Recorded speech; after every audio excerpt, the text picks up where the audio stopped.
Today is Friday, July 12th, and this is Celtics Beat on the CLNS Media Network, the leading online provider of audio-video coverage of the Boston Celtics. I'm Adam Kaufman, and episode 323 featuring the Athletics' Jared Weiss is brought to you in part by betonline.ag. Go to clnsmedia.com/CelticsBeat and use the promo code CLNS50 for a 50% bonus on your first deposit of at least $25. Show's also brought to you by Quip. Get your first refill on us by going to getquip.com/Celtics.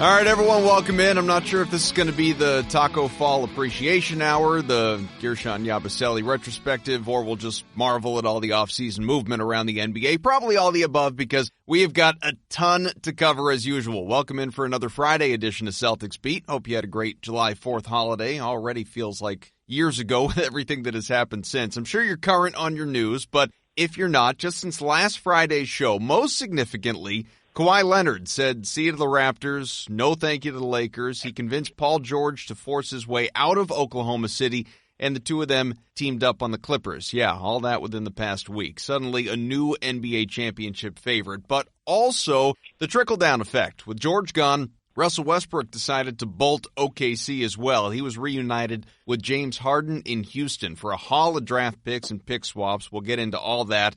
Chris Paul's bloated contract went the other way as well. That's inevitably going to be moved, possibly to Miami if Pat Riley feels so inclined. 6 of last year's 15 All-NBA selections have changed teams over the last couple of weeks. It's absolutely wild what is going on across the association right now. And of course, just if you're a Celtics fan, Summer League is underway. 4-0 start. Tournament's coming up. Everybody loves Tacko Fall. Gershon Yabusele, as mentioned, is gone, and so much more. So let's bring in the Athletics' Jared Weiss to talk about all of it. Jared, what's up, man? I can't believe we live in a world where you're referring to Chris Paul as a contract. Well, that's the NBA is crazy. It's wild. That's what's happened at this point. I know you've been on this show before with Evan Valenti and previous hosts. This is the first for me, though, so I'm excited to have you. This is great. I used to host the show way back in the day, actually. It's see, full circle.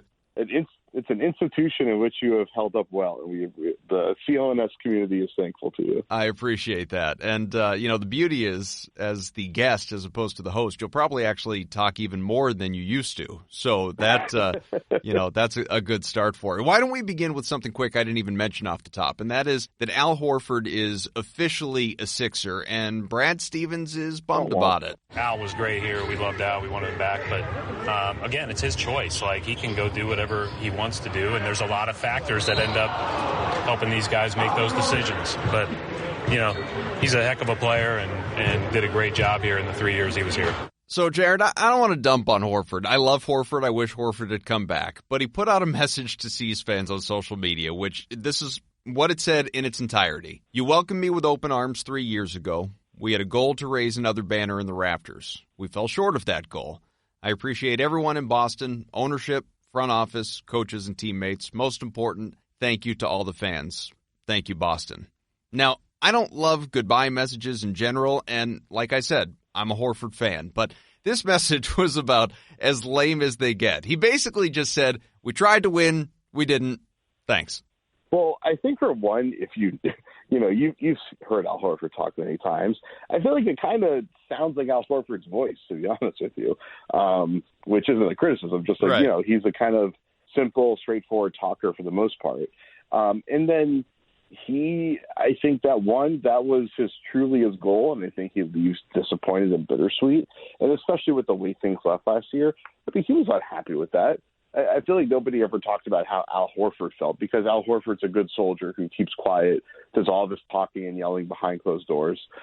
But he's got to be the most pissed off out of anyone. He was the one that was committing his prime of his career to this team. This was his big chance for it to finally happen, and then everybody else on the team are the ones that screwed it up. I think if there was anyone who did not screw up that team, it was got to be Al Horford. He was the most steady, consistent, effective presence on the team. So I think he's pretty bittersweet leaving, and it explains exactly why he would want to go to somewhere like Philadelphia, where he's on a team that is clearly the juggernaut of the East because of him going in there. So I feel bad for Al, honestly. I think Al did everything possible and was surrounded by a lot of immaturity, a lot of selfishness, and a lot of frustration. Well, and I've said this before, too, really best of both worlds for Al, which I didn't think was going to happen. I thought he would either go to a contender, not quite for the money that he wanted, but he'd have that chance at a ring, or he'd get paid a ridiculous contract that the Celtics were never going to match. He wound up getting one and the same from Philadelphia, so it was a win all the way around for him because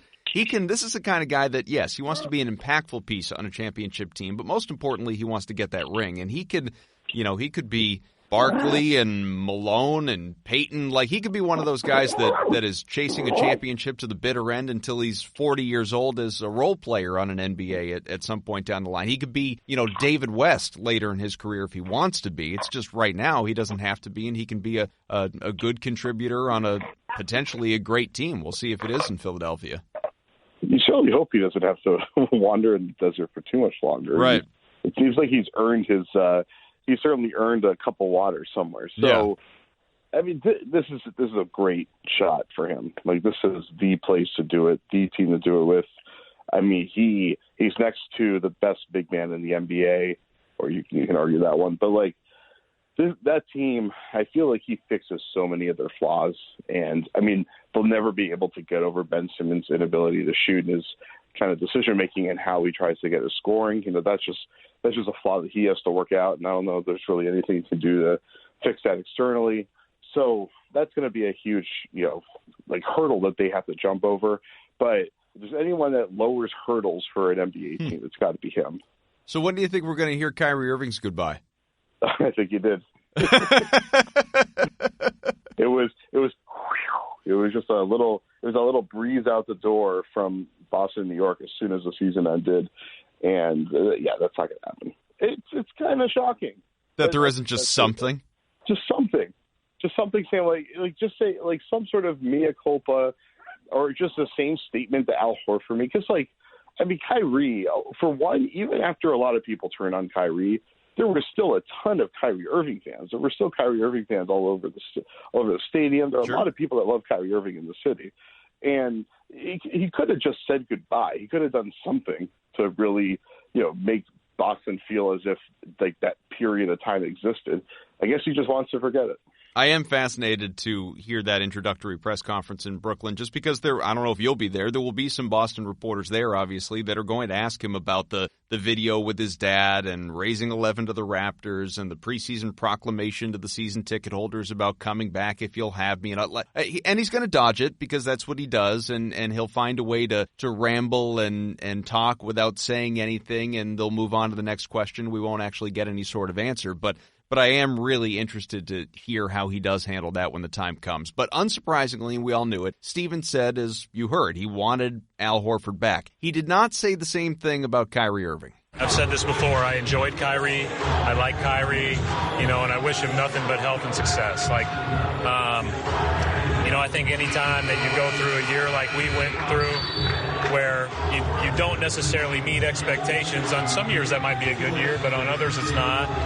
I think there's probably going to be some change, and, I don't fault him one bit for choosing to follow whatever he wants to do. That's his right. I know Brad's excited to have Kemba Walker in the fold with all the different ways that's going to work with him, but even independent of that, let's say Terry Rozier was coming back, or Marcus Smart is your starting point guard, or it's Ricky Rubio, or it's any of the other names that were floated around that are somewhere in between, Kyrie Irving and a worst case scenario, and you luck out that it's Kemba and that's not it at all. But independent of Kemba coming in, do you think Brad's just kind of relieved that Kyrie's gone? You must be right. I mean, that was a coach's nightmare situation that he had to deal with there. And, he wanted Kyrie to be a partner, and that, never quite came to fruition. And now he's got, the exact opposite guy reputation-wise in Kemba. Kemba is kind of seen as, the ultimate coach's partner, extremely cooperative, willing to mold his game to the system. Seems like he'll be a much better fit for the system.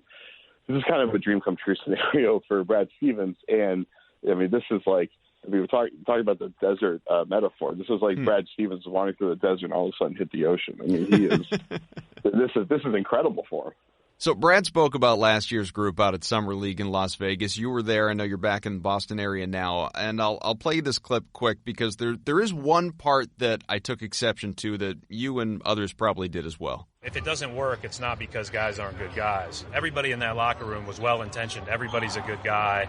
And we didn't fit, and I think that that's part of it. Sometimes that happens. I think that anytime you have a relationship, that doesn't always fit together. So I don't have anything bad to say about anybody, and I don't want to make it look like by saying that it's become a priority all of a sudden that it wasn't before. It's always been one. So Brad's always going to take the high road and never going to dump on a guy. That's all fine. I wouldn't want him to. But saying everyone on last year's team was well-intentioned, that's just false. Egos were out of control. You hit on some of that earlier, and many of these guys were concerned with their own agendas above winning. The top priority across the board was not the championship that everybody talked about and borderline expected in the preseason. Well, it's kind of like a bit of a cognitive dissonance to say it this way, but it is the way that every single player on the team has told me and many others and said publicly over the past, few months, and same thing with the coaching staff, is that well-intentioned, I think, in this scenario is kind of meaning like everybody wanted to win. They all wanted everything to work together. They wanted to make the system work.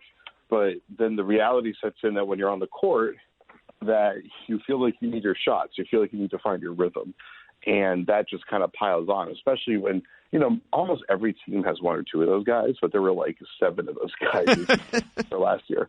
And so, that I think is what really happened. It wasn't like guys were fighting in the locker room. At least it doesn't seem this way. It doesn't seem like guys were fighting in the locker room saying like I'm the star of this team. I need to get everything. It's like I was having conversations with players throughout the year who were telling me like we're trying to make it work, but like I can't find a rhythm because I'm not getting the looks that I'm used to getting, and it's really hard for me to figure it out when I'm only getting like 2 shots in the paint per game basically. And I can't get in the rhythm, and therefore I'm not hitting my shots. Like that's how it kind of felt for all these guys. So, there's a reason why you have a dichotomy on a team. It's that when you talk about sacrifice, it's that there's going to be some guys on a team that just aren't going to be able to get that rhythm, and that's why to get 6 shots a game up to get warmed up. They just come out there and they catch and shoot, and they're ready to go, and they're hot from the gate or they're cold from the gate, and that's how it is. And they don't need to like play and shoot their way through it. And so that's why they need more of a dichotomy. They need more role players, and they're trying to figure out how to make that happen now. Well, and to that end, it appears, and I really stress this word because every time you take a breath, a superstar is traded, but it appears this year's roster is mostly taking shape. But according to the Boston Globe's Adam Himmelsbach, he had some notes on the decision of Gershon Yabusele being waived, which is not even official yet, but that's going to happen. His sources told him there's still a good chance there will be more changes by opening night. It's possible Boston will add 2 more players, create a little camp competition, 16 guaranteed contracts. We have seen that in the past, especially with so many young guys in the fold competing for opportunities for jobs. Adam also said that as of now, there are no plans. I'm sorry, Celtics fans, but he said there are no plans for Tacko Fall to claim a roster spot. He will enter camp on the Exhibit 10 deal, at least as things stand right now. So there's a lot there with everything I just rattled off. What have you heard on the roster front? So what Celtics fans need to understand is that when you talk about Tacko Fall making the roster right now, that is different than him making it in the fall because he is just not ready yet. But after a really good offseason, it certainly could change. And so they're probably going to carry an open roster spot at this point, or because they're already carrying dead money, they might just decide, hey, let's just keep signing veteran guys, and then we could just cut them later if we need to. So I don't think that's a done thing at all. I think you should be patient if you're a Celtics fan and want to see Tacko Fall be the big star on the team, maybe even replace Kemba as point guard. It seems like they want him to do everything at this point.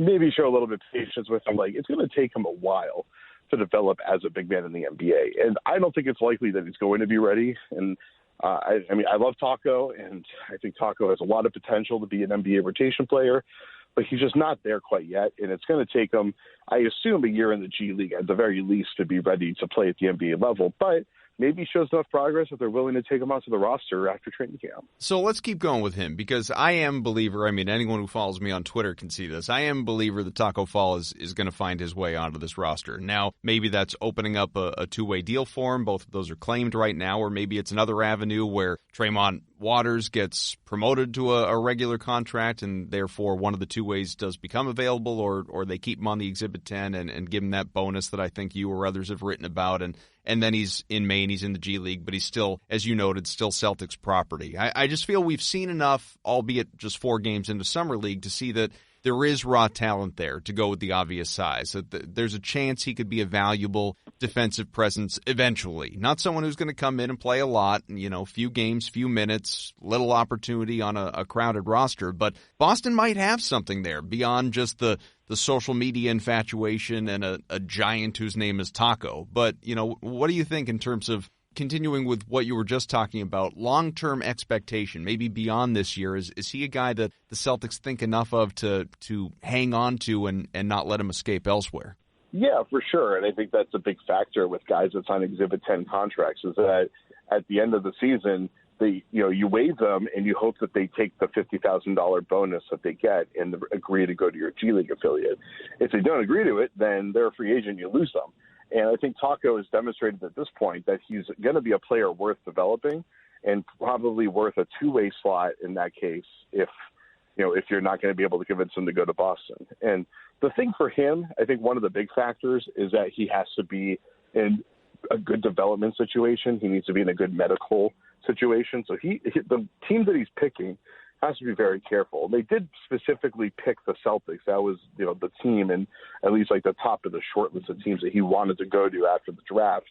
And I can't remember if I put it in my article or not when I wrote about him, but Austin Ainge told him that he was he had never seen Danny so excited to sign an undrafted rookie in his entire life. So Danny was super excited to get him, and Danny is one of those scouts that he hones in on a guy and he'll do anything he can to get him. And I mean, we heard Robert Swift's name for a decade. Terry Rozier was one of those guys. Danny was obsessed with Terry Rozier as a prospect coming in and was going to do whatever he could to get him, including picking him probably 10 picks higher than he probably should have gone.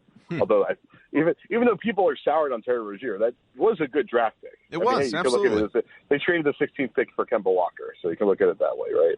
So, Tacko is, I think at this point he's demonstrated already that he is clearly worth a two-way if that's what you have to do to keep him. Probably even worth a roster spot if that's what you have to do to keep him. But, I think people need to recognize that the mobility, while he is moving pretty well for a gigantic center, his mobility is still a bit of an issue. His rotation speed defensively is a bit of an issue. He's, he doesn't have much creativity or unpredictability to his movements. But also his movements are so absolutely gigantic that there's also not much you can do about them. And he's still learning a ton about the technique of defending the pivot and things of that nature. And, he has so much more to grow. And I say that as a positive because, I remember when I was talking with him out in Vegas last week, he was making a point that I thought was an important one, is that he hasn't been playing basketball that long.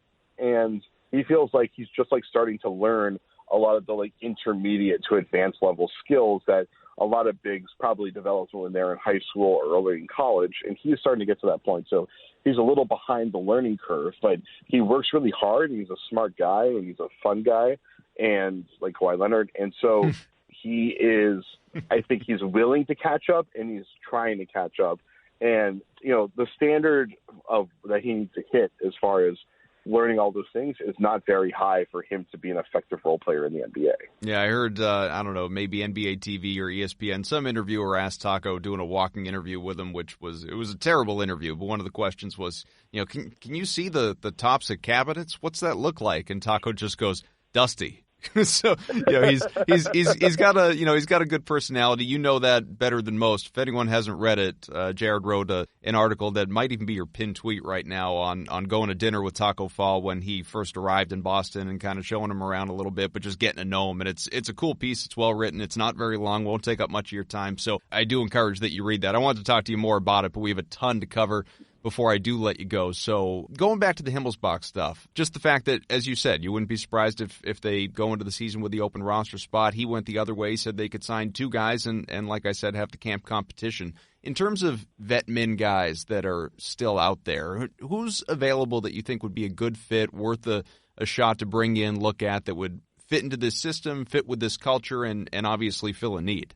It's funny. I thought Trey Lyles maybe could have been the person that filled that need, but he's now replacing Marcus Morris in San Antonio, so that's no longer on the table. Right. There's Alex Poitras, who's another big that could have some shooting potential, and he's been kind of up and down in his career, just like Trey Lyles.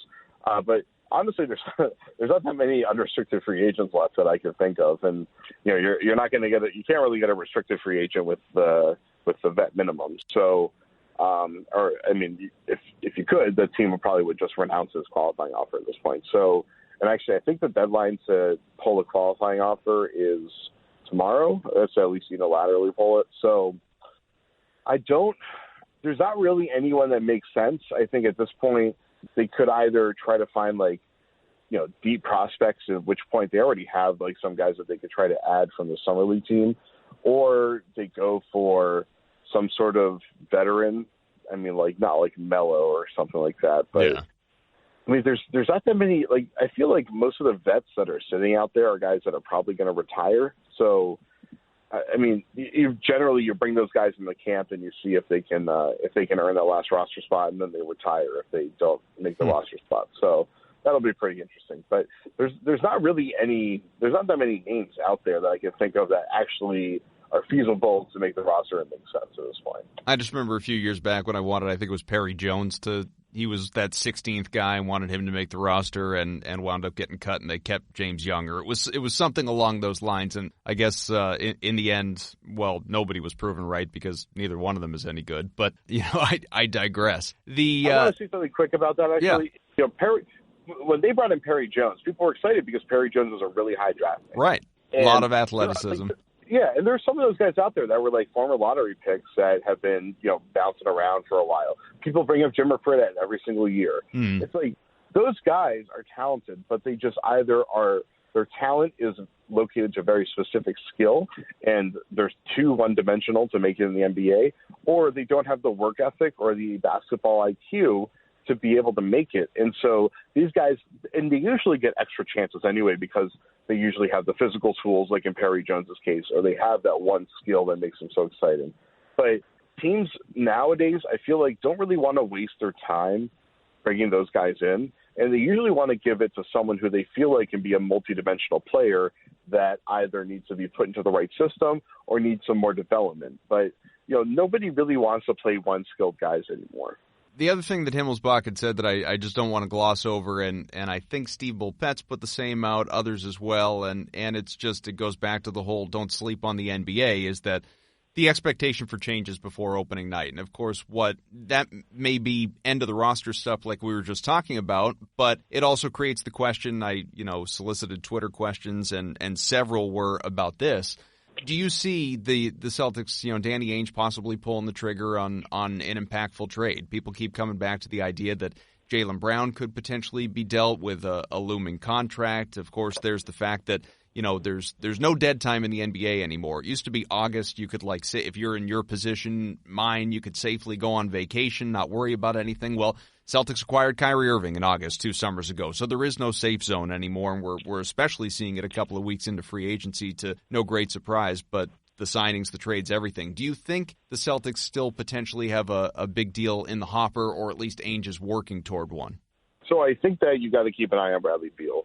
That's a situation that could evolve because Washington, they still haven't hired a permanent GM. They have, I think Tommy Shepard is running it right now, and frankly, they should just stick with him.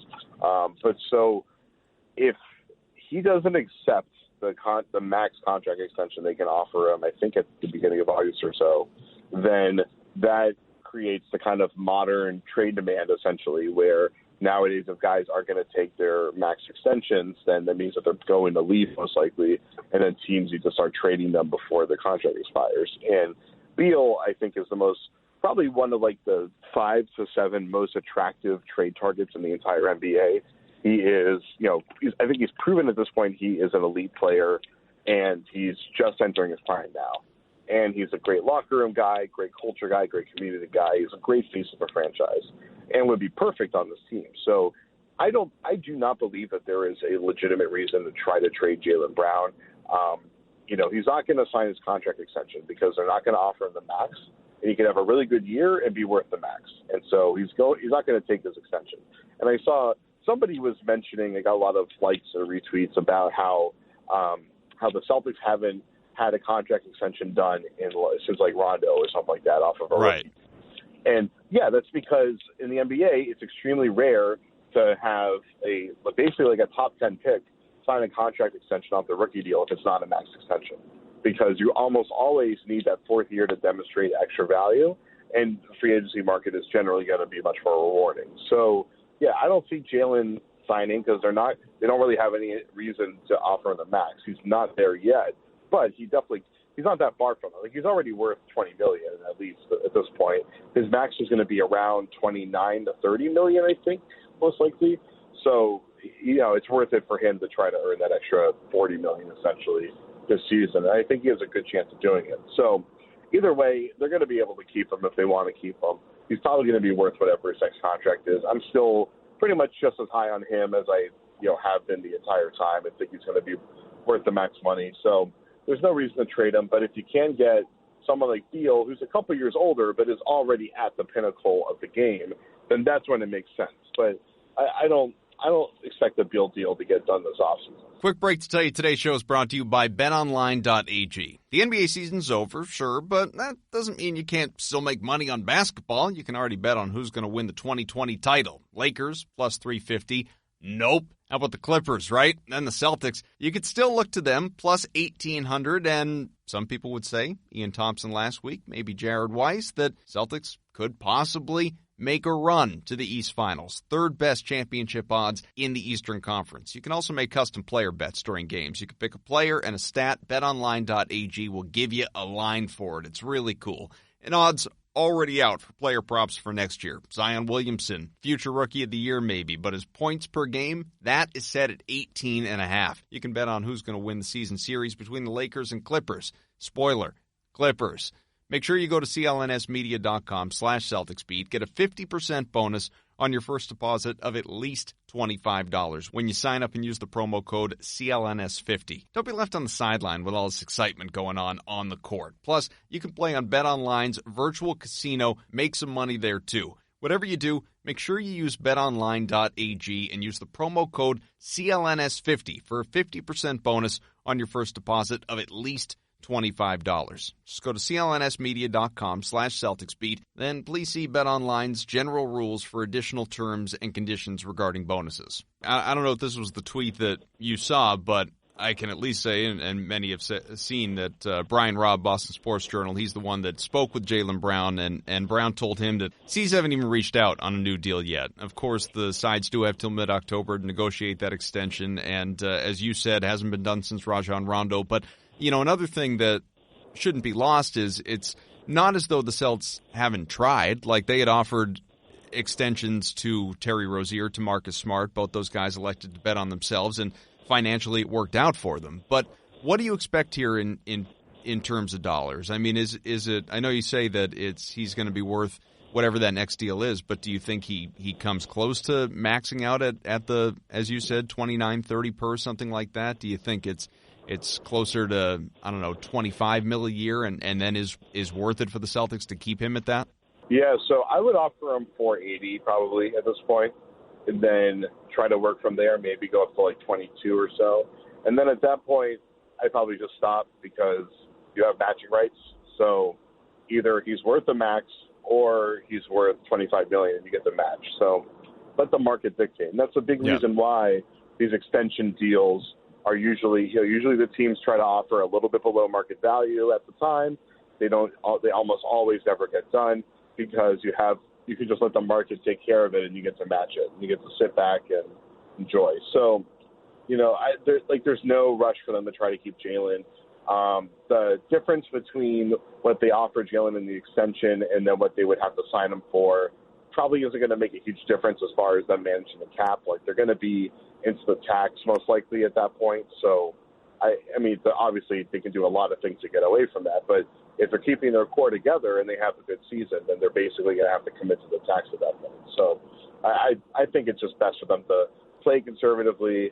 I don't think Jalen would ever take it. He doesn't need to take it. And then they just take care of things in the offseason.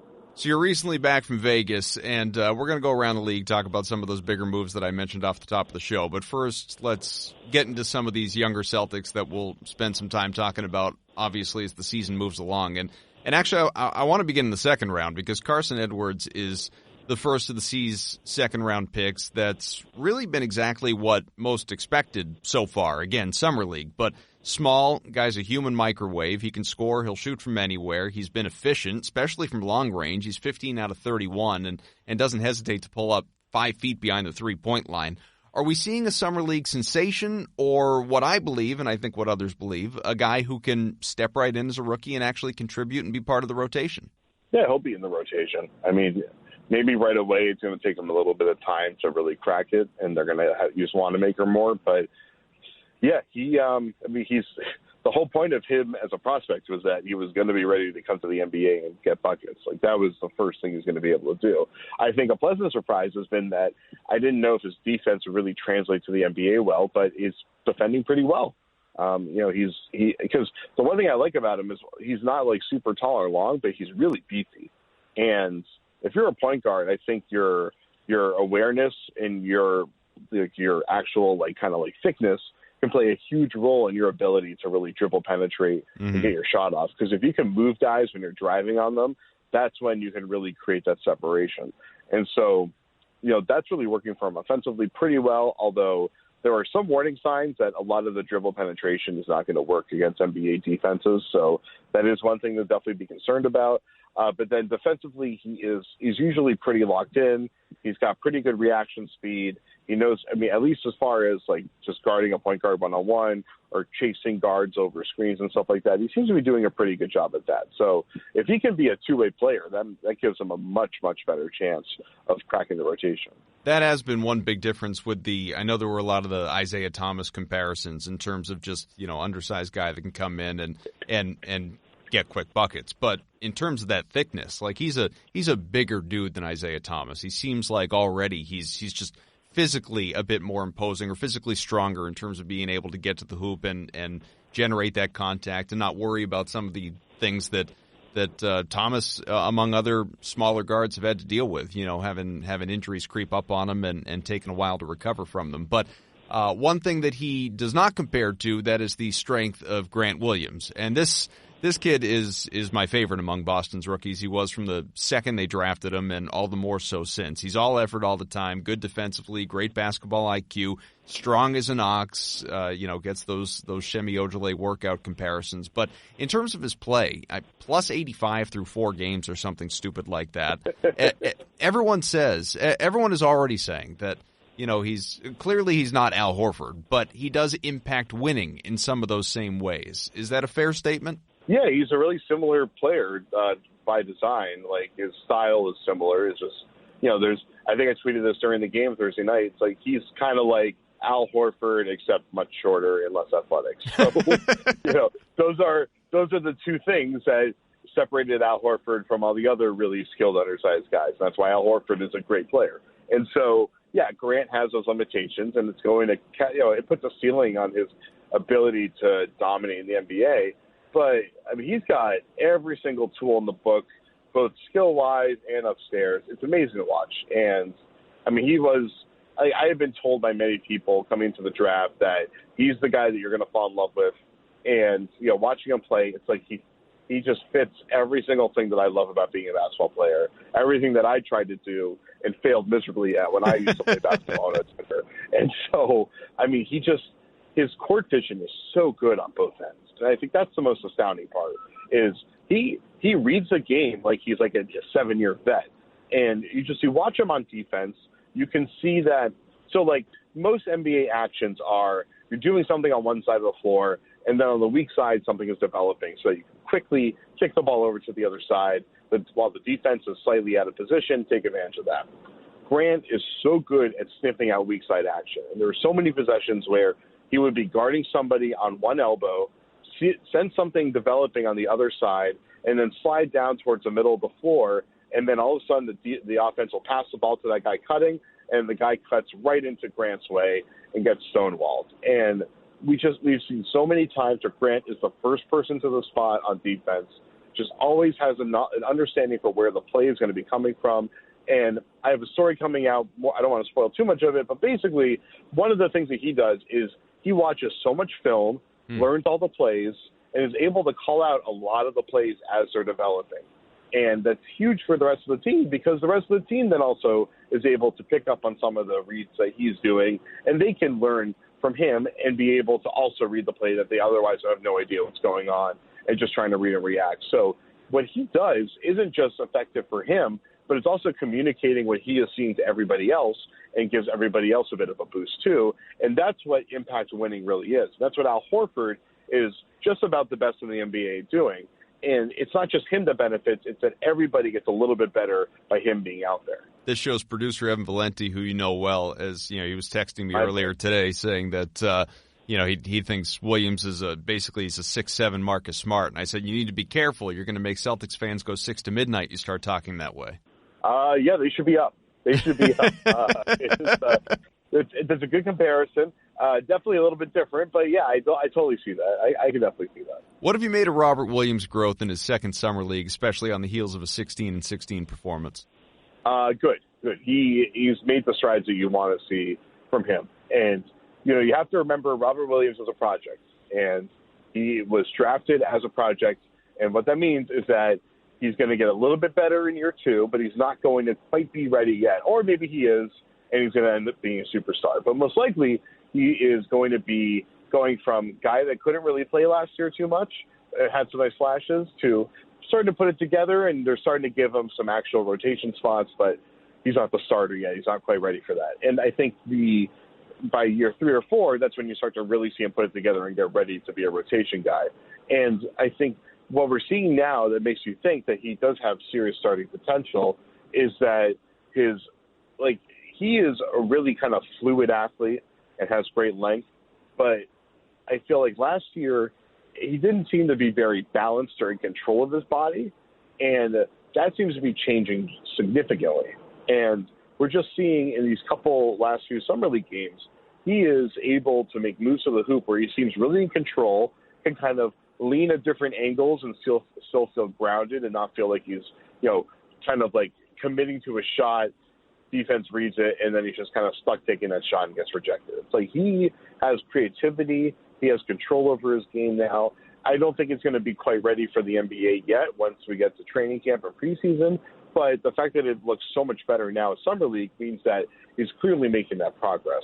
And he's showing that he could be a multidimensional finisher near the rim where it's not just catching lobs. And we saw, especially in that last game against Denver, right?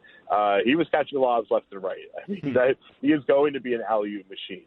And that's going to be huge for the team because they haven't had an alley-oop machine in a long time, and that creates a different type of threat on offense that can be really scary for the defense. So that's big. But he's showing that he has good passing vision, and he's starting to show that he can throw some pretty difficult passes. Like there were some passes where he was in the post or he was driving the lane, and he would kind of spin and whip these really hard but accurate passes to guys in the perimeter. That's really valuable stuff. That's stuff that not a lot of centers can do. And if you're a pick and roll center that can catch the ball on a roll, and you can either be a lob threat or you can finish through traffic, or you can also spin around and kick it out to a wide open shooter, that makes you a good starting center. And that gives them the potential to be a really good starting center. And, the Celtics right now, they have like the piece for the future at every single position except for the 5. And if Rob can make that leap, then that's when they're getting into real juggernaut territory. Well, and he's been right on time for everything. So what's better than that? Well, he is a Time Lord. Obviously, we haven't seen Romeo Langford yet because of the thumb injury. He's still working his way back, so there's not much to discuss there. And I really don't think, especially in the interest of time, we need to talk much about Tremont Waters or Javonte Green or these guys. They just don't matter that much in the grand scheme just yet. Quickly on Brad Wanamaker, you mentioned him before, and what could be kind of a fight for playing time potentially. I was surprised that he re-signed. I just thought he was going to either potentially wind up back overseas or more realistically get another better opportunity in the NBA somewhere else, just somewhere comparable money, just somewhere that he was going to play more. Do you think he's getting worried about playing time with some of these guards? I guess. I mean, Wanamaker was pretty good at being quiet and taking his money last year, so I'm sure that's not going to change too much this year. And, you know, it's a blessing to the Celtics media that he's staying because his wife sits behind the media section and is talking trash the entire game, and it's hilarious. So we're very grateful to Danny Ainge for keeping that entertainment there. That's awesome. But so, and I actually do have a point about Langford I do want to make, but I'll make the Wanamaker point first. Sure. This is a good example of the value of practice and why it's so hard externally and why you kind of shouldn't externally judge people that you don't really ever see play. Because Wanamaker got re-signed basically based on what he does on practice because he didn't really do anything in the NBA last year. Like, he barely played. He had a couple good games, but, like, he almost never played during the season last year. Right. So that tells me that he was working really hard in practice. Practice isn't just like you do your drills hard or there's scrimmages you play hard. Like, you're also the scout team point guard sometimes, where you're pretending to be the opponent and they're using you as a dummy. And that means you got to learn the opponent's tendencies and do that really well. You have to show other ways that you can demonstrate that you're working really hard and you're prepared. So I think that they looked at it as they're going to have Kemba, then they're going to have two types of backup point guards. They're going to have, well, for one, Hayward's probably going to be the backup point guard at some times where I assume he's going to start, but they're also going to have him run the second unit. But so then you have a veteran guy who you know can at least bring the ball up and attack and know what to do. And then you have someone, Edwards, who has a lot more, dynamic capability, but he's young and you don't really know what he's, going to be able to do yet. So they kind of have two significant compromise options there, but either way, they kind of have their butts covered. What was your Langford point? Yeah. And then Langford, you haven't gotten to see him play, but one of the beauties of being a reporter is you do get to walk into practice while these guys are still working.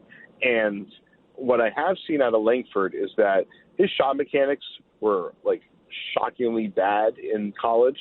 And they were bad in high school when I used to scout him, and then they got worse while he was in Indiana.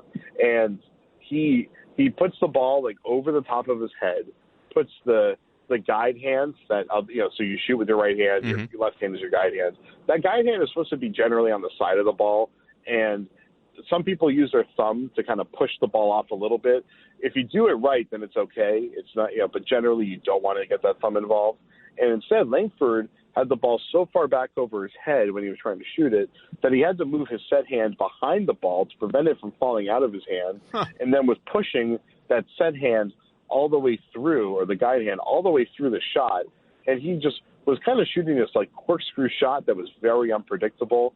And that was just the start of it. I mean, there was footwork stuff. There was his hips were messed up. I mean, there's just so many different, mechanical oddities that he has conflicting in his shot. And the big thing I'm seeing is that the ball has to be moved forward towards in front of his head instead of above the top of his head for him to be able to shoot cleanly.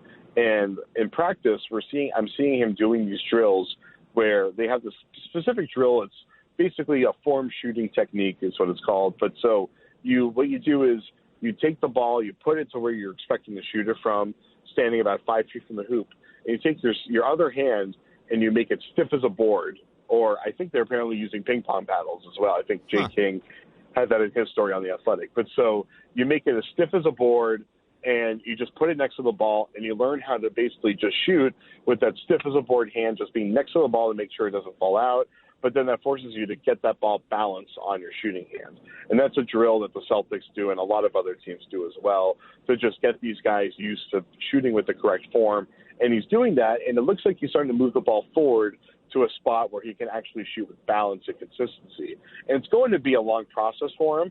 It's a process that they told them during the draft process or the interview process, you're going to have to commit to doing this. It's going to suck at first, but the results are, if you do it, you're probably going to be a 20-point scorer in the league based on every other skill set that he has. So, it's going to take him a while to fix it, but when he does eventually fix it, the potential for him to be a good starting scorer in the NBA is pretty high.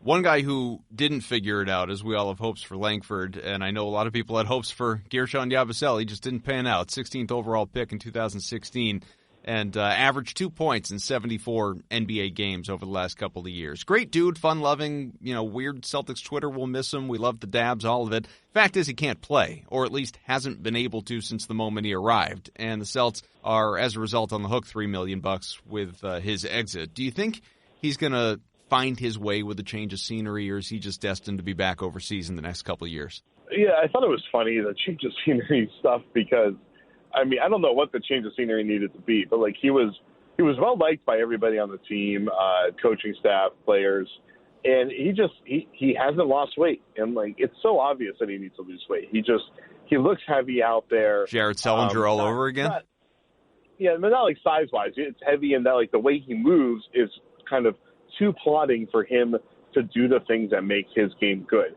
And, he had a lot of stretch five. I called him French Draymond during the draft. I have made my mea culpa for saying that, because how dare you invoke the name of Draymond when talking about Yabu. But he has the skill set to be a good NBA player. But he has not become a more consistent jump shooter. He has just not been able to catch up to the speed of the NBA game, and he just always looks a step behind. And he just hasn't figured out how to handle defense mentally. So there's so much about being a big man defender. It's about being able to read everything in front of you and be in the right position. And he just hasn't been able to do that yet. And to see him out there in Summer League, and he looked pretty much exactly the same as he did when he first got to the league, albeit a little bit more, body control and stuff of that nature. They wanted him to be a good shooter, to be able to be a really good pick and pop threat, and just none of those things came to fruition. It was definitely disappointing. And so I had said on Toucher and Rich at the beginning of the week that he was playing for his roster spot, because I had gotten wind that there was a good chance he was going to get waived if he didn't turn this around quickly. But I didn't think they would waive him as soon as his summer league was over. I thought they would probably bring him to camp. I think they probably did that because they wanted to give him a chance to try to catch on with another team, or hell, maybe even another summer league team, and let him try to play through that dislocated finger to try to make a roster somewhere else. I just felt badly, and I don't know if you noticed this, but I sent a tweet a few days ago about him and I didn't at him or anything. I wrote, Gershon Yabusele, and just basically politely wrote, this guy sucks, he can't play. And when are we just going to all accept that?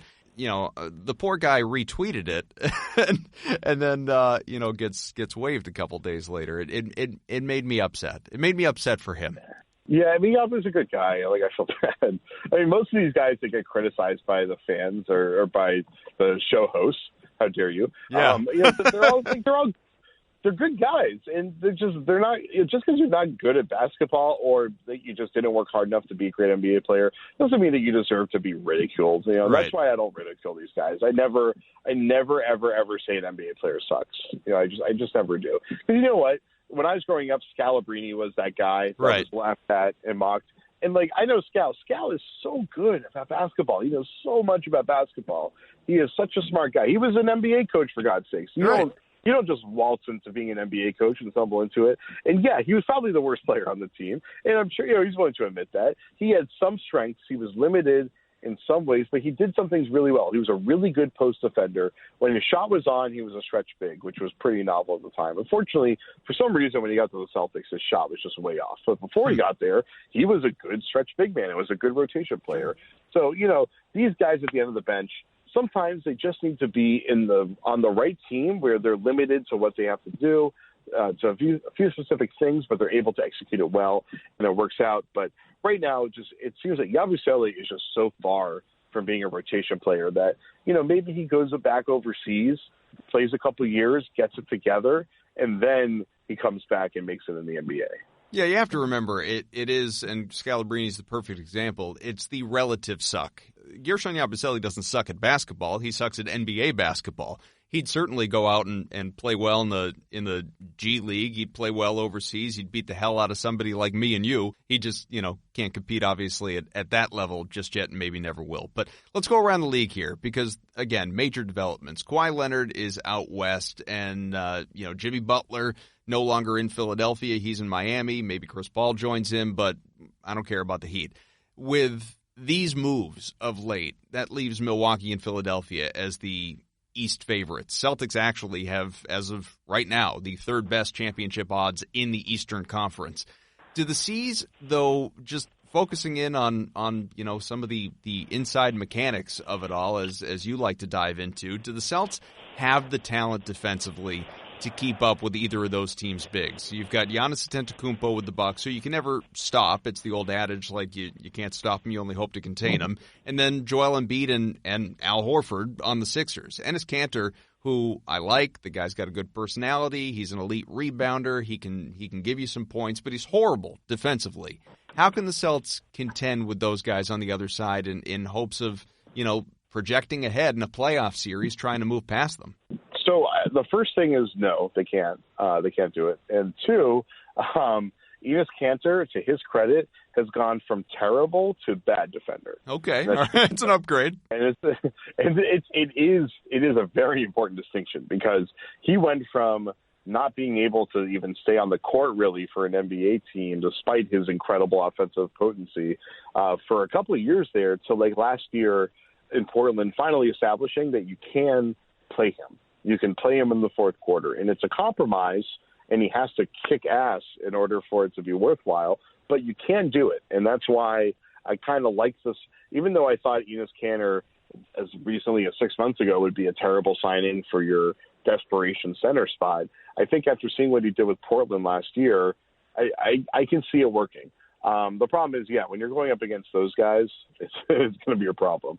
I've been covering Embiid up close for a long time, and I can tell you that he has this very special ability to read a guy's positioning. And no matter how powerful you are, even if you're Aaron Baines and you can push him off the spot, he is just, no matter what, eventually figures you out. And that's what the great big men do. But he eventually figures out how he can leverage you out of position. He gets you on an edge and then blows you away. And I've seen it so many times over the years. And Enes Kanter is just not – he's never been able to be good at maintaining that leverage. And so I see him taking him to the block, high post, mid post, wherever it is, just eating him alive. And then Poirier, we haven't really seen him defend anyone like that before, so I have no idea how he'd hold up. He theoretically could do it, but they don't really have anyone on the roster at this point that's a matchup against Embiid the way that Aaron Baines and Al Horford have been. And then as far as Giannis, they at least can kind of match up with a little bit more, because they have Samuel Ojale, because they have Gordon Hayward, who's not a good matchup for him, but theoretically can at least defend him. And then Jalen and Jason could as well, but probably would struggle. And so that's going to be a struggle. And Giannis obviously is the MVP, but I think Embiid is the one that they have the real problem trying to find somebody to match up with him. How dare you leave Marcus Smart out of defending Giannis? There's always that, and Smart can defend anybody, right? Ian Thompson was on the show last week and told me, in spite of all that we just talked about, he believes that, granted, things would need to break right, but he believes the C's can reach the NBA Finals with the group that it has. Now, that obviously involves Gordon Hayward looking a hell of a lot more like he did in Utah and being an all-star, and Jason Tatum being an all-star, and Jaylen Brown taking a step forward, Kemba being Kemba, and so on and so forth. Do you believe that, or is that just pie in the sky? Yes, it could happen. I think Giannis would have to step on a giant samurai sword, and Joel Embiid would need to never come back from China for it to happen. I could see it happening. So the realistic ways that could happen are, Hayward's the huge X factor here. Even if Jalen and Jason make their improvements and they get, they get towards the all-star threshold, I think it really comes down to, is Hayward going to be that guy that replaces Al Horford?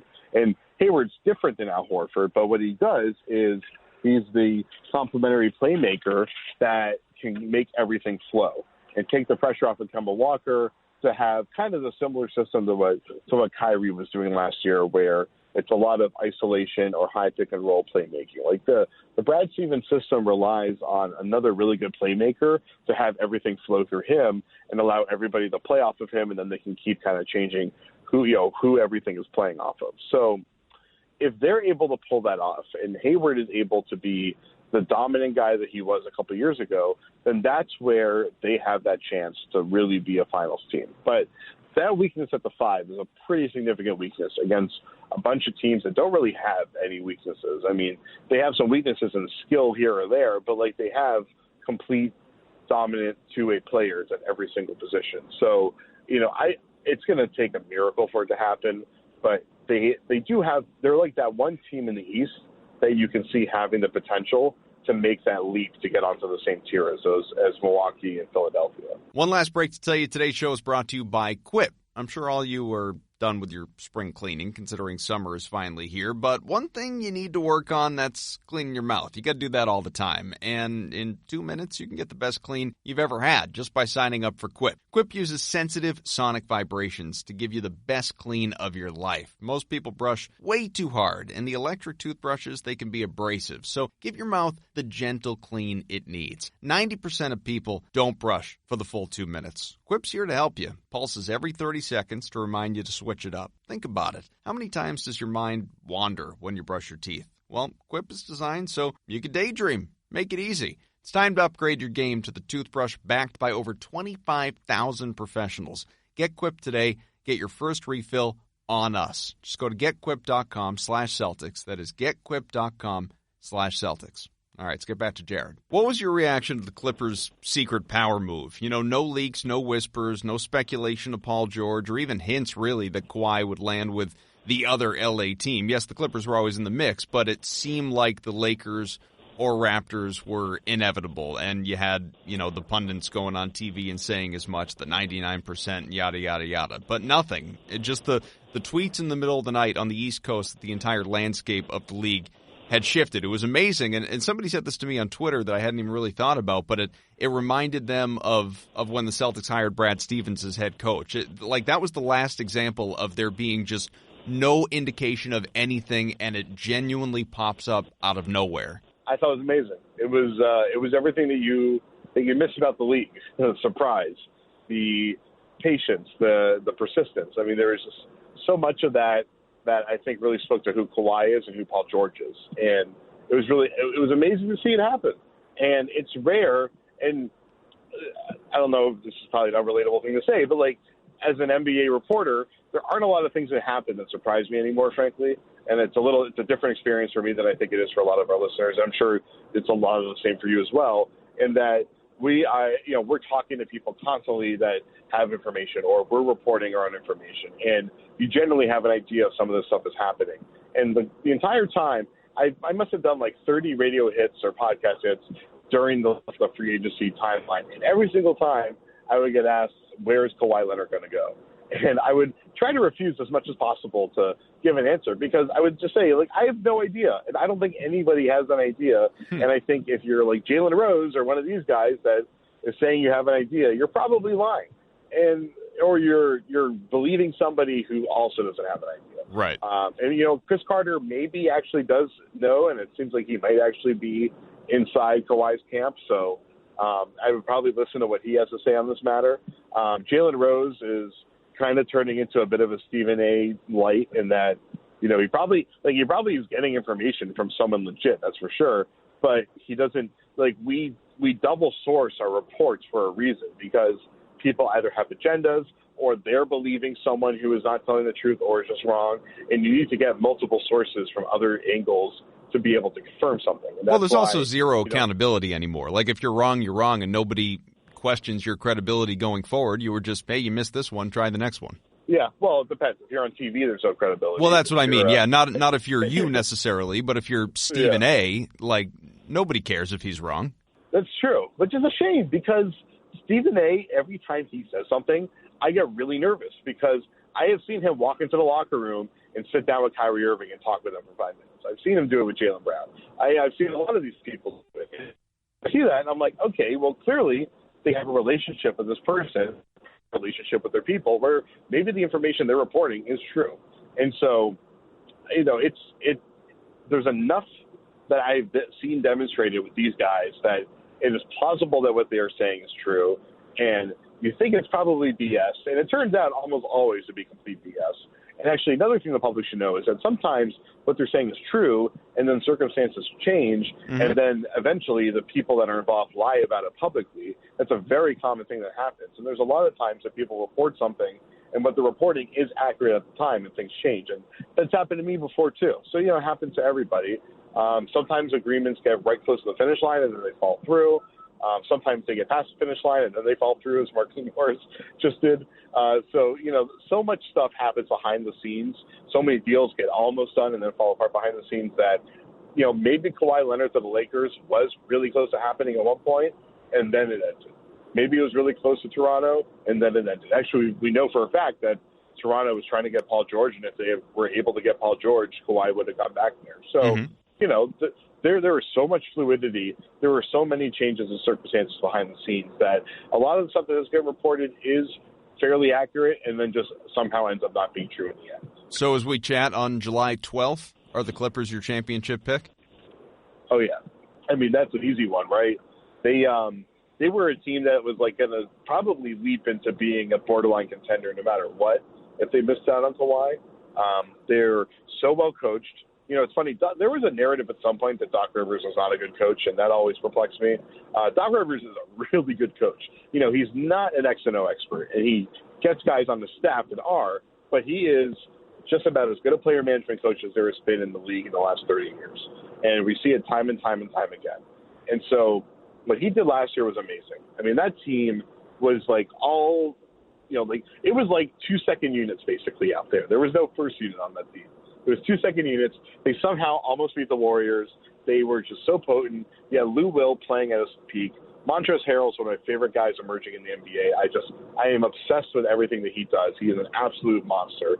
And then you put 2 MVPs on that team. You put the guy that was third in MVP voting last year, and then the guy that was the playoff MVP last year. I mean, they got so much better. It is incomprehensible. So, yeah, they're an easy championship pick for me at this point. I'll tell you, we don't have time to do it because there are other things I want to hit on, and we're running longer than I thought we would anyway. But the on the Doc thing, because this is a point of passion for me, I don't disagree with anything that you just said in terms of his player management, his, getting to, massaging egos, all of that, getting guys to buy in. And like you said, that he's not necessarily the best X's and O's guys, but he finds the right guys who are to put on his staff. I have never said Doc Rivers is a bad head coach. I have said countless times I think he's an overrated head coach. And but I will agree what we saw last year was impressive, and we'll see what happens this year. But this year should be, candidly, it should be a lot like the 08 Celtics for him, if he gets everybody on the same page because he has a good staff around him. But again, we don't have time to do all that stuff. But the Rockets, Daryl Morey wanted a big change this offseason, and he got it. Westbrook's in, Paul's gone, State Farm commercials will never be the same. And it's hard to know whether Westbrook and Harden are going to fight more over the last shot or who gets to complete the triple-double. Does this have any chance of working? Yeah, I think you have to look at last season as the hints that this could work because, to Russell Westbrook's credit, I think he made, and I have been one of Russ's biggest detractors. I said that Harden and then Kawhi should have been 1 and 2 in the year that Westbrook won MVP. I've been saying that the triple-double stat is fairly meaningless. I mean, it's an amazing accomplishment, but it is not a barometer for success. Sure. Since the beginning, I've always been anti-Westbrook because he was a reckless player who took away from his team as much as he gave to his team. He wasn't playing defense. Right. He was taking horrible, insane shots at the end of games. They were losing games. He would put them in the game, and then he would take them out of the game. And he was a Tasmanian devil. Yeah. And on the aggregate, it pretty much evened out, and they were a 500 team. So last year, to his credit, I think he had that awakening. And I think it was after losing KD and then learning to trust Paul George, he had a bit of an awakening, and he was I think a huge part of it was that his shot completely broke last year, and he just literally couldn't make a shot. But he kind of sat back and really focused on being the best playmaker he could be. And I mean, the numbers were insane from an assist perspective. He was racking up 20 assist games as if that was like a normal thing all the time. And that 20 assist game is so extremely rare. We used to see them because of Rondo, but those are extremely rare. But he was doing it almost routinely, it seemed like. And then he, I think, committed on defense at a level that he hadn't done in a while. And much like Rondo, these guys like Westbrook, these super athletic defenders that are really smart guys, early in their careers, they are established as elite defenders. And then as they get more offensive responsibility, they start to just stop caring on defense. And Russ, just like Rondo in like 2013, turned into like the biggest matador defender in the NBA. And then finally last year kind of like woke up and realized that it's not a legitimate defensive approach to the guy get by you, try to steal from behind, and then watch the rest of the play and just wait to be able to run back on offense. So like Russ finally committed. And that's important because Chris Paul, to his credit, his entire career has always been a super committed and elite defender. And I mean, he has his moments like every point guard does where there's lapses because it's hard to maintain an energy level throughout the game. But like CP3 holds a pretty high standard for defense. And I think Russ is finally up to the task of upholding that while also being able to create a shot in a way that CP3 was having a lot of trouble with last year. But because he's shown so much more willingness to be a playmaker, maybe even play off ball, I think he can make it work with Harden. And I think it was a no-brainer to make that trade. The 2026 draft pick was definitely one that I shuddered seeing them give up. But otherwise, I thought it was actually a pretty good way to make up for a huge mistake that they made and give Chris Paul that contract that they probably had no choice in giving up. Well, and on the other side for the Thunder, and I'm curious how they are how they're able to unload Chris Paul's contract and what, if anything, they need to give up with him to entice someone like a Miami to take him away, and we'll find out probably in the next couple of days. But for some reason, I got pushback on this on Twitter. I don't quite understand why, outside of the fact that it's Twitter and you just get pushback on anything. But I'm actually really impressed with the job that Sam Presti has done in such a tough spot. You know, on the one hand, yes, you can say he had Kevin Durant, Russell Westbrook, James Harden, Serge Ibaka all at the same time, and they don't have a championship to show for it. But, and he also had Paul George, and he had the corpse of Carmelo Anthony along the way. But, now, no great talent there. He's going to have, I think it's 15 first-rounders between 2020 and 2026, between ones they acquired and, of course, their own that they're going to have. And it just, when you have two star players that dictate very specifically in Paul's case, but leading that way in Westbrook's case as well, because he said he wanted to play with Harden again. When you have two star players, superstar players, not only say they want out, but tell you where they want to go, and you have to make that happen, and you get, the number of picks and pick swaps and everything back that would make Danny Ainge blush. To me, that's a really impressive job. Everyone that was detracting you was wrong, and probably wouldn't really. If I were you, I would probably not worry about their opinion ever again, because everyone in the NBA is blown away by what Sam Presti has accomplished here. He tried to walk the path of being a contender on a team where the owner has been reticent to pay the luxury tax, which is, the thing that you have to do. And it's forced them to kind of cut corners here or there. I'm pretty sure I remember hearing a few years ago that the owner made them give Steven Adams a max contract, even though Presti wanted to try and negotiate for less. And, that contract definitely hindered them a little bit. And they paid Westbrook the supermax when I thought that was a bad idea. I would have traded Westbrook a couple of years ago and would have tried to start over. And to his credit, he was smart. And this is why I'm not a GM, is because he decided I'm going to supermax him, and I will find a way to trade him for assets at some point if I have to. And it is unreal what he did. I mean, those draft picks may not be great draft picks, but one of them has a chance to be a good one. And if you can get a bunch of firsts that you can start to package, that's what's so amazing about these trades and this new precedent that's been set as like the KG Paul Pierce trade redux that's happening all over the league, is that by attaining these masses of picks, you can, over time, package them together, use them in different trades to eventually achieve the end goal that you're hoping of them being a good pick. So it gives him so many different tools to use to start rebuilding now. And whether or not those draft picks end up being really good draft picks doesn't matter quite as much because of the massive picks he has. So flip side, a team that has no future assets whatsoever. How rough a shape do you think the Lakers are in right now compared to what LeBron James and even Anthony Davis would have expected. You know, it's a mess of role players who could go either way. DeMarcus Cousins, maybe he has a rebirth. You have Rajon Rondo, I think is going to be Rondo, but then it's Avery Bradley and JaVale McGee, Quinn Cook's there, Jared Dudley, obviously Kyle Kuzma, Danny Green, Kentavious Caldwell-Pope. Like there are, you know, I made a bad joke on Twitter that people couldn't hesitate to roast me for, which was, you know, I'm listing all these guys and I'm like, wow, the 2017 Lakers are loaded, you know, because a lot of these guys, you know, a couple of years ago, pretty good. But right now, 2019-20 season, Frank Vogel's got his work cut out for him. It's a playoff team. I don't agree with anyone that says they're going to miss out in the West, and you can tell me what you think. But as far as being a championship contender, even with LeBron and Davis, two players that, by the way, at least as of late, and maybe less so with LeBron, but certainly a concern for Davis always, the injury history, I don't think they got a good situation going in L.A. at all. Yeah, they definitely fell short of what they wanted. And I felt like they used their cap space instead of there were other good players they could have acquired, and I don't think they used their cap space wisely there. It's the KCP deal like that really sticks out to me. Is like KCP just wasn't good for them last year, and I get it. Like you're satisfying Rich Paul there, but like you already did so much to satisfy Rich Paul. Right. You don't need to do that little extra bit there. They should not have paid him that much. And they should. There's just other talent they could have acquired. I would have rather had Marcus Morris than KCP, and they could have had Marcus Morris instead of him. I would have because I'd rather have Avery Bradley than KCP, and they were able to bring in Bradley, and that's a good signing. That Bradley signing was good. I mean, Bradley he's had some injury issues, some shooting issues over the last couple of years, but he still fits what they need pretty well. Rondo hopefully can stay healthy and then hopefully play better and maybe start playing some defense if he actually can stay healthy. JaVale, I guess, was serviceable last year for them, and they're not paying that much, so that makes sense. I mean, generally I think most of the moves make sense. It's just that they waited out the market to try to get Kawhi, and they were taking a huge risk in doing that, and I think it was worth it. You know what? And I like the fact that they did that.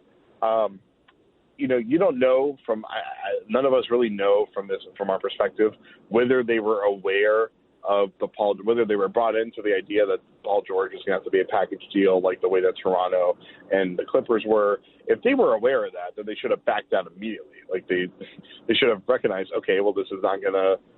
I mean, I guess the Paul George package deal doesn't apply to them actually. Now I think about it, so whatever. They should have recognized that they probably were in trouble there and maybe should have pivoted out of the situation before it was too late, because by the time Kawhi decided, it was truly too late for them to find anyone else. But so, what's good is, they can get out of a lot of these deals next year, and so they can use cap space again to try to find another good free agent.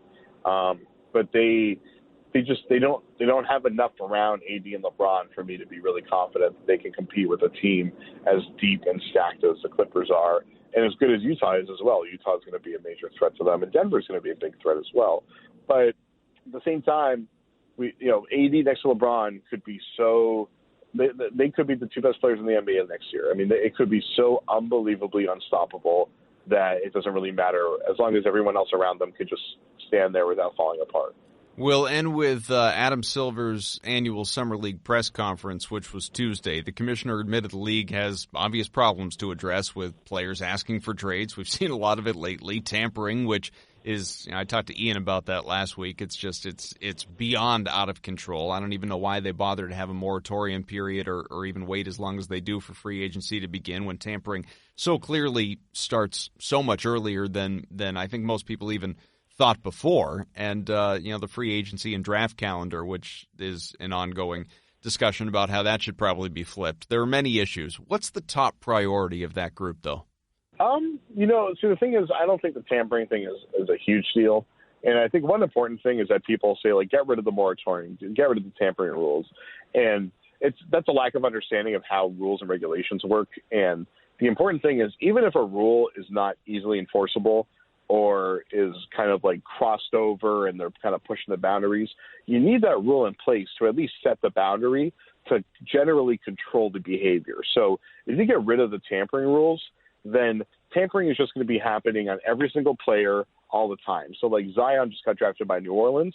The Lakers would already be calling Zion every single day saying, when are you going to come to the Lakers? When are you going to force a trade to the Lakers? Blah, blah, blah. Like you need to have the tampering rules in place so that teams have to do it covertly and strategically.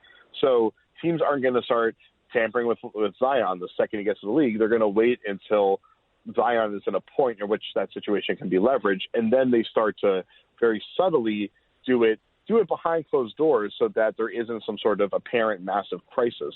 You don't want it to be the way soccer is. Soccer, basically, I don't know if there are any tampering rules in soccer, but they certainly don't seem to exist because tampering is like so stupidly rampant in soccer that players and managers are constantly talking about, I just joined this club, but I really want to finish my career at this club. Or, one day I want to play at this club. Or we want to get this guy. And it's like it creates so much discord and so much of a mess, and it makes teams fall apart constantly. It is such a disastrous system. And not to mention, like in soccer, there's no parity. It's like college sports. And I don't like that system. And, there's a lot of great things about it, but the part of what makes the NBA great is that there is parity. So if you root for a team, you expect that team to try to be competitive at some point. While, like, in soccer, if you're a fan of, like, Newcastle United, you know that your team is probably going to be a borderline Premier League team, or maybe, if things go really well like they had lately, like at times, like you'll climb up there, but you're never really expecting to really compete for a title. And the NBA, by having these tampering rules, by having a moratorium in which the reason the moratorium still exists is not that the league audit is really a factor anymore. It's because teams need time to open up cap space sometimes. And so we saw, because of the proliferation of sign-in trades this year, which was a huge shocker, it takes a little bit of time, even if a lot of it's getting worked out in the tampering period before June 30th. Teams still need time to come to all their agreements, then order the way that the agreements are going to be worked out so that you can have everything fit under the cap rules. And that is why you need a bit of a moratorium. So sometimes you reach an agreement with a player like the way that Miami did with Jimmy Butler, and then in order to execute that agreement, you need to find a trade with somebody else. And generally, teams are confident that they can execute a deal with somebody else in the meantime, that they're willing to reach this deal with, like, Jimmy Butler. And so obviously Miami have been talking over several different trade situations, and the trade that they had with Dallas had been set up several days before free agency because they were expecting to sign Jimmy Butler. So you need the moratorium so you can work out and reach agreements on all those different deals. So I don't think those two things are going to change necessarily, or they're not going to go away, but they are going to make some changes to try to, what I've been hearing is the moratorium is probably going to get shorter. There's some really interesting proposals that I'm going to be writing about in the near future that I won't be able to spoil quite yet. But I think the big one that we're going to see is a moratorium getting cut down to maybe 3 days or so. So this, many may not. There are rule changes coming to the NBA next season. Coaches are going to have in-game challenge flags to challenge personal fouls, out-of-bounds violations, goaltending, stuff like that. It's not a literal flag like in the NFL, just a signal, but a replay center can trigger instant replays as well. So what do you think of all this? Is it going to hinder things much, or is it just something that'll blend in and we'll get used to?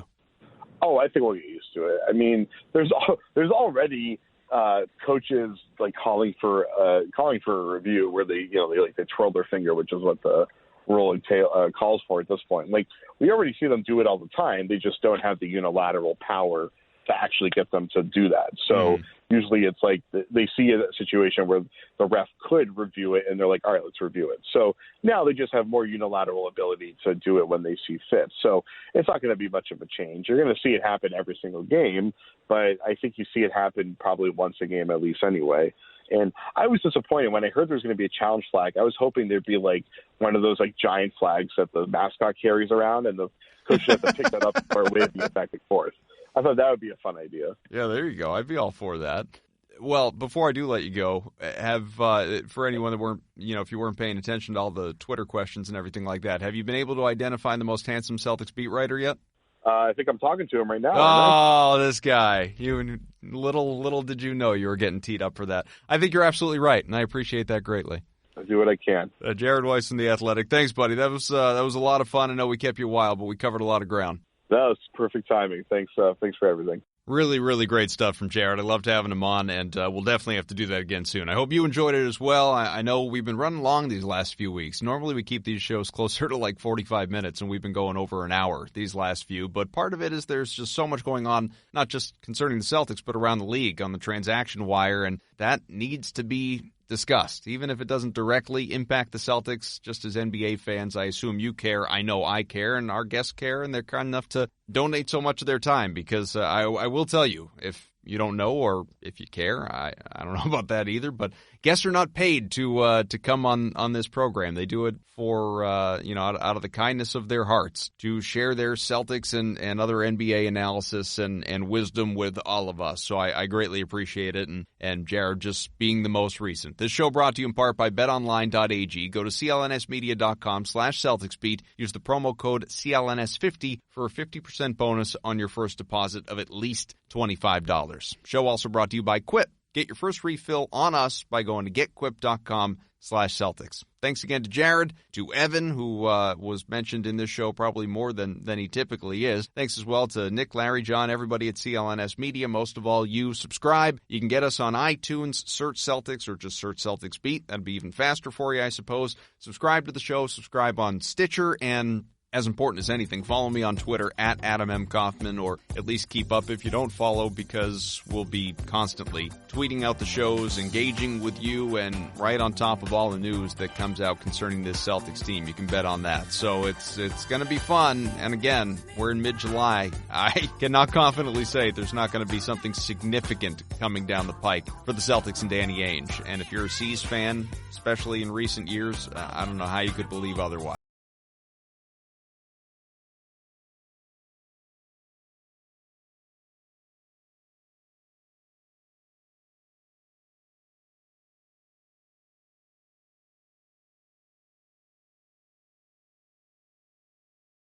Hello, I'm Dan Lothian, host of the Behind the Media podcast on the CLNS Media Network.